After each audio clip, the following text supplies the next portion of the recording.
Ang simula ng sulat sa mga Hebreo. Noong una, nagsimula ang Diyos sa ating mga ninuno sa iba't ibang panahon at sa iba't ibang paraan sa pamamagitan ng mga propeta. Ngunit ngayon, siya'y nagsalita sa atin sa pamamagitan ng kanyang anak. Sa pamamagitan ng anak ay nilikha ng Diyos ang sansinukob at siya ang itinalaga niyang magmamay-ari ng lahat ng bagay. Ang anak ang maningning na sinag ng Diyos, sapagkat kung ano ang Diyos ay ganun din ang anak. Siya ang nag-iingat sa sansinukob sa pamamagitan ng kanyang makapangyarihang salita. Pagkatapos niyang linisin tayo sa ating mga kasalanan, siya'y lumuklok sa kanan ng Diyos ang makapangyarihan sa lahat, at kung paanong higit na dihamak ang pangalang ibinigay ng Diyos sa anak, gayon din siya'y higit na dihamak sa mga anghel. Sapagkat hindi kailanman sinabi ng Diyos sa sinumang anghel, "Ikaw ang aking anak, ako ang iyong ama." Ni hindi rin niya sinabi sa kanino man sa mga anghel, "Ako'y magiging kanyang ama at siya'y magiging anak ko." At nang susuguin na ng Diyos ang kanyang bugtong na anak sa sanlibutan ay sinabi niya, dapat siyang sambahin ng lahat ng anghel ng Diyos. Ang salita ng Diyos. Salamat sa Diyos. Ang Panginooy sambahin ng lahat niyang mga anghel.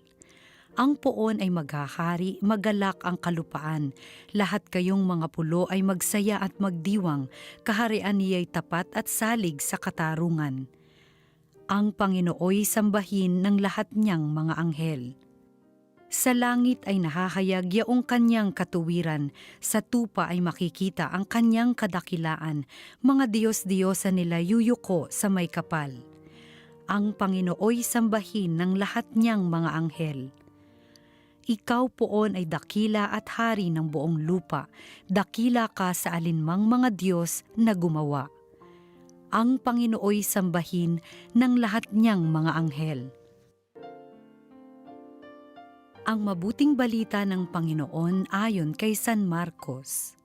Pagkatapos dakpin si Juan, si Jesus ay nagtungo sa Galilea at ipinangaral ang mabuting balitang mula sa Diyos. Dumating na ang takdang panahon at malapit na ang paghahari ng Diyos. Pagsisihan ninyo talikdan ng inyong mga kasalanan at maniwala kayo sa mabuting balitang ito.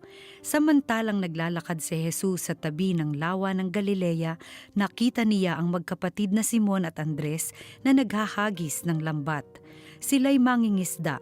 Sinabi ni Jesus, "Sumama kayo sa akin at kayo'y gagawin kong mamamalakayan ng tao."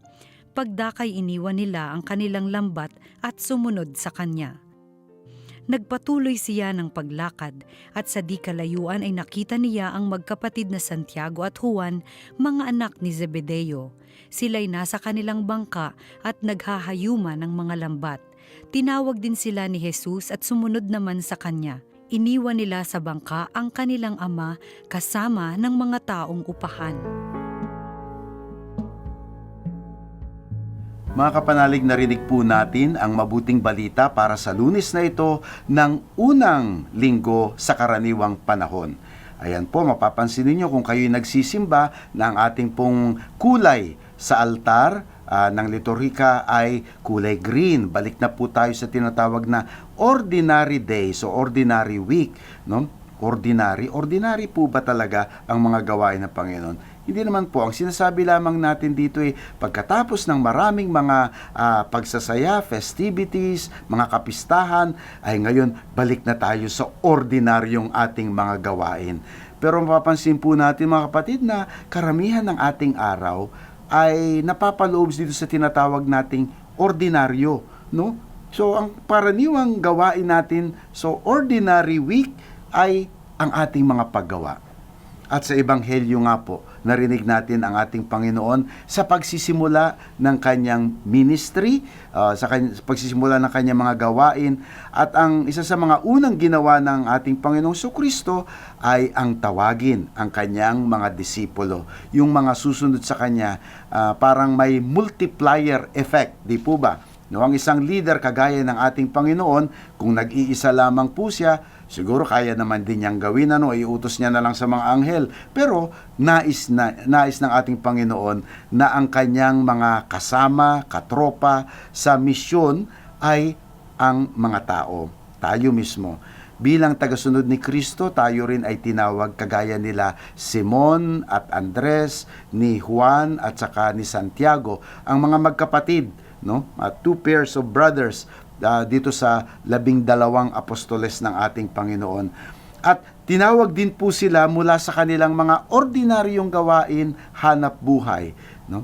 Si Simon at Andres at ito pong mga magkakapatid na ito ay mga mangingisda. Isang ordinaryong araw ng kanilang trabaho kung saan ika nga ay walang kaabog-abog, ay tinawag sila ng Panginoon, no? Dahil nagkatagpo sila. Maganda rin po yun, mga kapatid, na it is in the ordinary time of our life, in the ordinary situation, that the Lord will come to us. No? Sa mga ordinaryo, wag po nating sabihin na kapag mga special days lamang natin nakakasalamuhan Panginoon. Minsan, sa mga pangkaraniwang mga pagkakataon, dumarating sa atin ang Panginoon. Kaya nga po mahalaga na tayo ay palaging gising. Ano po ba? Laging sensitibo, laging aware sa mga grasya ng Panginoon na dumarating sa atin. Minsan, ito ay mga taong lumalapit o mga pagkakataon, mga situation na ating mapagninilayan na mukhang yun ay isang pagtawag ng Panginoon sa atin.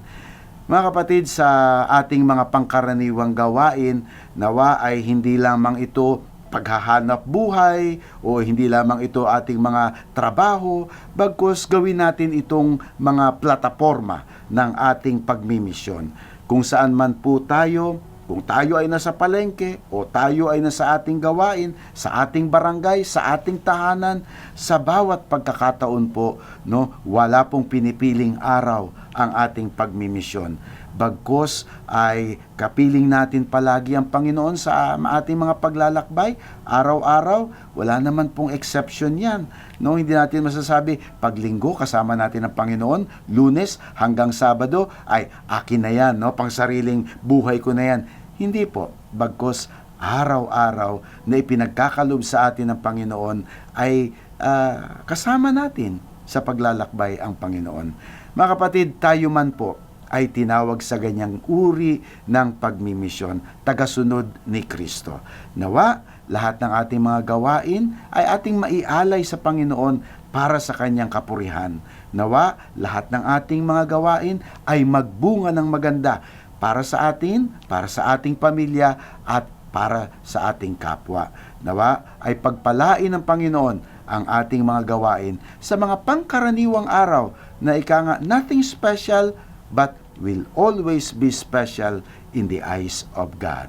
Amen.